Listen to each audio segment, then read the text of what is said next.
ഇന്നത്തെ വീഡിയോയിൽ നമ്മൾ വീണ്ടും കുറച്ച് പ്രീവിയസ് കേരള PSCയുടെ ക്വസ്റ്റ്യൻസ് ആണ് ഡിസ്കസ് ചെയ്യുന്നത്. കേരള PSCക്ക് നേരത്തെ ചോദിച്ച ക്വസ്റ്റ്യൻ ആണ്. First bone to ossify in the body. Options പറ്റല്ല, clavicle, talus, scapula. First bone to ossify. Ossify എന്ന് പറയുമ്പോൾ ബോൺ ഫോർമേഷൻ ആണ്. ബോൺ ഫോർമേഷൻ, ബോണായിട്ട് മാറുന്നത് ഏത് ബോൺ ആണെന്നാണ്. കറക്റ്റ് ആൻസർ ക്ലാവിക്കിൾ ആണ്.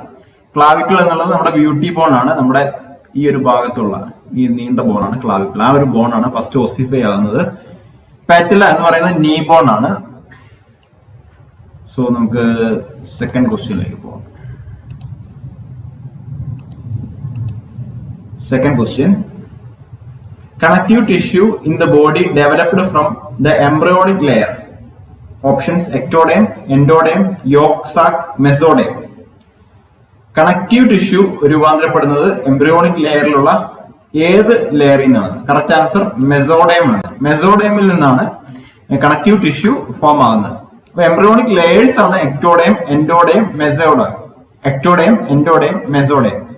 എക്ടോഡേം പുറത്തുള്ളത്, എൻഡോഡേം എന്ന് പറയുന്നത് ഉള്ളിലുള്ളത്, മെസോഡേം എന്ന് പറയുന്നത് മിഡിലുള്ളത് muscle layer. So connective tissue form ആകുന്നത് mesoderm. So third question, the normal lifespan of RBC is options 30 days, 60 days, 120 days, 180 days. Correct answer 120 days. നിങ്ങൾക്ക് എല്ലാം അറിയുന്നതാണ്. Normal life span of RBC എക്സാമിന് എപ്പോഴും ചോദിക്കാറുള്ളതാണ് 120 days. Next question. ക്വസ്റ്റ്യനും ആൻസറും മാത്രമാണ് നമ്മൾ discuss ചെയ്യുന്നത്. ഇനിയിപ്പോ എക്സാം അടുത്തുകൊണ്ടിരിക്കുന്ന സമയത്ത് ഇങ്ങനെയുള്ള ഡിസ്കഷൻ ആയിരിക്കും നിങ്ങൾക്ക് കൂടുതൽ നല്ലത്. Among the nodal tissues of the heart, the tissue having the highest conduction velocity. Options SA node, AV node, bundle of His, Purkinje fibers. അപ്പോൾ ഇത് നാലും nodal tissues of the heart ആണ്. SA നോഡ് എന്ന് പറയുന്നത് നമ്മുടെ natural pace maker of the heart ആണ്. SA node natural pace maker of the heart. ഏറ്റവും കൂടുതൽ ഫയർ ചെയ്യുന്ന നോഡാണ് SA നോഡ്. ഇവിടെ കറക്റ്റ് ആൻസർ കണ്ടക്ഷൻ വെലോസിറ്റി കൂടിയത് Purkinje fibers ആണ്. Purkinje fibers, tissue having the highest conduction velocity, Purkinje fibers ആണ്.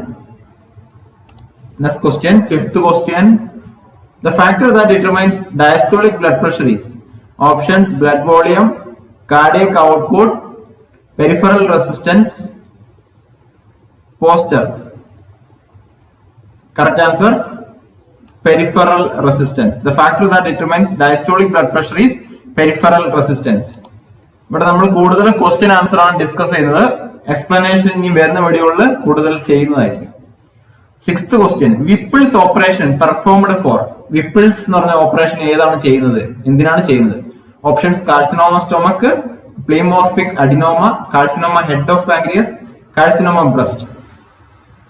Correct answer carcinoma head of pancreas. Carcinoma head of പാൻക്രിയാസിന് ചെയ്യുന്ന പ്രൊസീജിയറുടെ പേരാണ് വിപ്പിൾസ് ഓപ്പറേഷൻ. കാർസിനോമ ചിലപ്പോൾ പാൻക്രിയാസിനെ കാണുള്ളൂ, അതിന് ചെയ്യുന്ന ഓപ്പറേഷൻ ആണ് Whipple's operation. Next question, pre infarction angina is also called as. Options typical angina, crescendo angina, Prinzmetal angina, both A and B. Pre infarction angina എന്ന് പറയുന്നത് ക്രസൻഡോ അഞ്ചൈനയാണ്. Crescendo angina that is pre infarction angina. Crescendo angina. Crescendo angina നമുക്ക് pre infarction എന്ന് പറയുമ്പോൾ unstable അഞ്ചൈനയാണ്, stable angina അല്ല. It can leads to myocardial infarction. That is crescendo അഞ്ചൈന.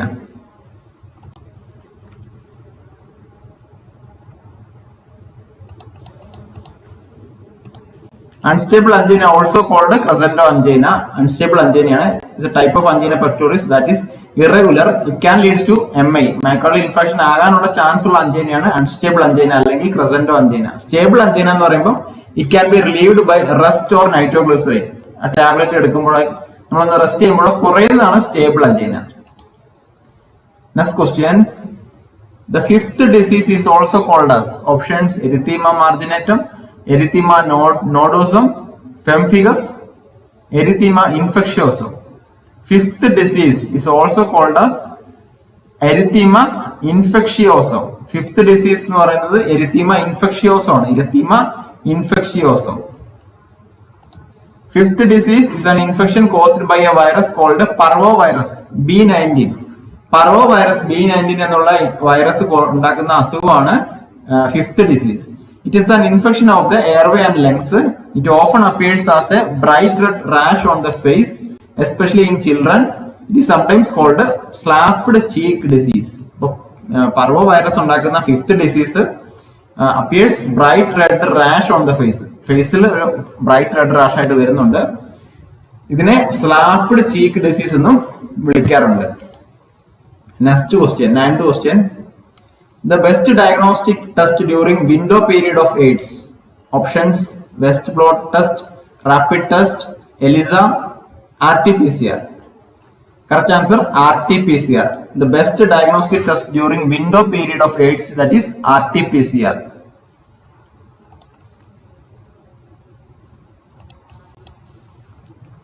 Next question. A baby fed on cow's milk only is likely to develop. Options: rickets, scurvy, beriberi, night blindness. A baby fed on cow's milk is only likely to develop. Correct answer: scurvy. കാരണം cows മിൽക്കിൽ vitamin C കുറവാണ്. Vitamin C അല്ലെങ്കിൽ ascorbic ആസിഡിന്റെ കുറവ് മൂലം ഉണ്ടാകുന്ന അസുഖമാണ് scurvy. Breast മിൽക്കിൽ ധാരാളം vitamin C ഉണ്ട്. Breast milk child എടുത്തില്ലെങ്കിൽ അതുകൊണ്ടാണ് സ്കർവി ഉണ്ടാകുമെന്ന് പറയുന്നത്. അയൺ കുറയാനുള്ള ചാൻസ് ഉണ്ട്, അതുകൊണ്ടാണ് സ്കർവി ഉണ്ടാകുമെന്ന് പറയുന്നത്. കുറച്ച് ക്വസ്റ്റ്യൻ ആൻസറോടെ തരാം.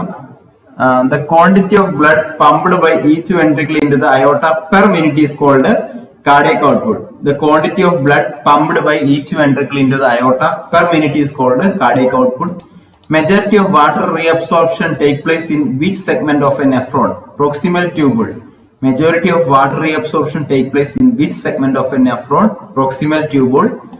Arteries is involved in the formation of circle of Willis. Anterior cerebral artery, posterior communicating artery, anterior communicating artery. So these arteries involved in the formation of circle of Willis. Circle of Willis എന്നുള്ളത് നമ്മുടെ ബ്രെയിനിന്റെ ഏറ്റവും താഴെ ഭാഗത്തായിട്ടുള്ള base of the ബ്രെയിനിൽ ഉള്ള ഒരു കൂട്ടം ആർട്ടറിയുടെ ഒരു ഫോമാണ്. അതായത് ഒന്നിച്ചു കൂടി ചേർന്നിട്ടുള്ള ഒരു പ്രത്യേക ഏരിയയാണ് സർക്കിൾ ഓഫ് വില്ലീസ്. അപ്പൊ ഏതൊക്കെ ആർട്ടറി ആണെന്ന് ചോദിക്കാം. Anterior cerebral artery, posterior communicating artery, anterior communicating artery, ഇങ്ങനെയുള്ള 3 ആർട്ടറികൾ അവിടെ ഉണ്ട്. Acetabulum is present in which bone? Hip bone. Acetabulum is present in hip bone. Next question. Folds present in the mucosa of empty stomach is called rugae. Folds present in the mucosa of empty stomach is called rugae. Seale-Nielsen method of staining is used for the detection of which microorganism? Mycobacteria. Seale-Nielsen method of staining is used for the detection of mycobacteria. Next question. Causative organism of Weil's disease is Leptospira. Causative organism of Weil's disease is Leptospira. Next question. The mental mechanism in which the person is justifying his ideas or behavior is rationalization. The mental mechanism in which the person is justifying his ideas or behavior is called rationalization. The inborn all-round mental efficiency is called intelligence. The inborn all-round mental efficiency is called intelligence. The process by which the individual learns to conform to the new norms of the group is socialization.